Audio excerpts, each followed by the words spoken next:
like sometimes some movies are scared to do violence, and sometimes they're scared. They're really worried about doing violence towards women specifically, which I can understand. It depends on the lane of the movie. Like in Seven, it makes sense because it's a serial killer and he's fucked up. Could you imagine?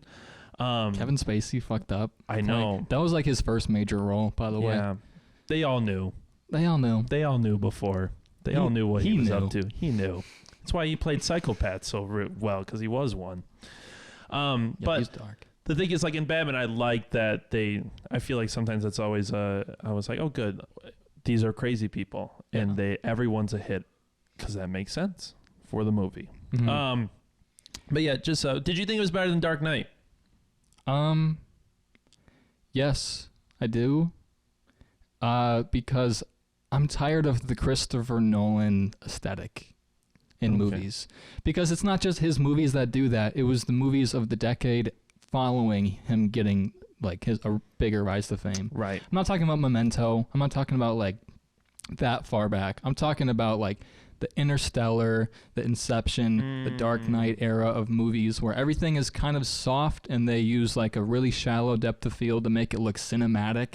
But it actually just makes it look cookie cutter because everybody starts doing that. You think Dark Knight's cookie cutter? No, I'm not saying that. Okay. I'm saying that like that aesthetic became so annoying to me. It did. Just that like that tone of movie became really annoying to me. But it's a great fucking movie. That did dominate like 2006 to like 2012. That was every movie. I mean, even up to like Arrival. Remember that movie? I mean, that's a great movie too. But it was at that time when they were making everything look super like soft in the background and it feels more cinematic apparently, but like it's just propaganda.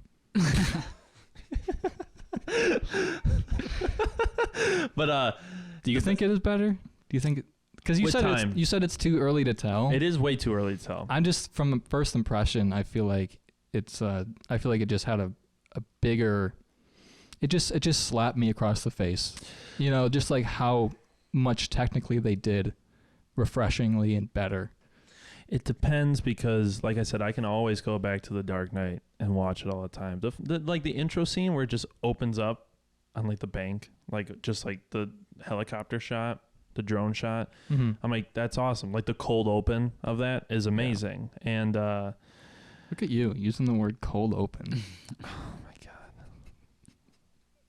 This is a film podcast. This is a film podcast. First of all, my favorite director is Wes Anderson.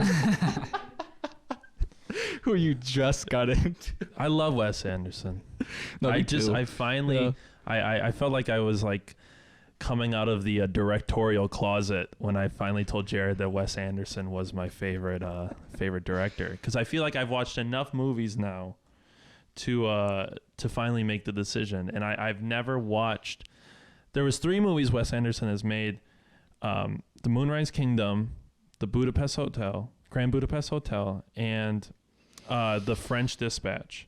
They've all made me cry, but they've all made me cry in 3 different ways, which is very impressive. You know what I mean? It's easy to cry when like the character, like something sad happens and the character dies, but like, God, in the French Dispatch, there's just one scene where they're just talking about like loneliness, and they just do it so the cinematography, the acting it's beautiful. It's so picture perfect, and I've never seen a movie do that. So I like that.